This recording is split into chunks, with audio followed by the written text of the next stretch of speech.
ढेंकानाल आम बाड़ी चौक अच्छु जोटा कि सावित्री काली सावित्री अमावस्या में बजार पूरा गहली रही बजार में आज फलमूल बहुत चाहिदा रही फलमूल रेट भी बहुत ऊपर अच्छी कि कौन करेंगे लोग नवाक तो पड़ो कारण आसंता काली सावित्री अमावस्या फलमूल निहाती आवश्यक आम कि आम शुभेच्छु को पचारा जे आज फलमूल रेट केमती अच्छी बनवाड़ी आपन जो आस फलमूल नापी मैंने कौ उद्देश्य आप फलमूल ना काली सावित्री अमावस्या फलमूल नापी आप कौन प्रथम वर्ष ना के वर्ष 6 वर्ष है तो केमती आप पूजार केमती पद्धति कौ भाई पूजा आप कर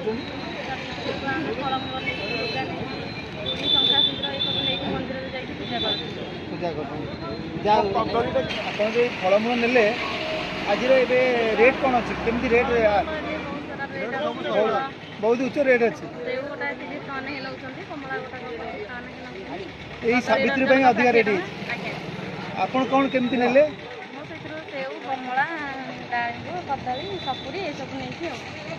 धन्यवाद। सावित्री अमावस्या आज जो सावित्री अमावस्या काली सावित्री अमावस्या आज जो गहली अच्छी तो आप देखिले आम दर्शक मान देखिले कहबी काली सावित्री अमावस्या जो गहली अच्छी लोक प्रतिक्रिया देखली कि दुखर विषय फलमूल जहाँ रेट आज बढ़ी कि लोकर मन भर फलमूल चाहिदा कि कमी ढेंकानाल रामनाथ पात्र ज्योति प्रधान।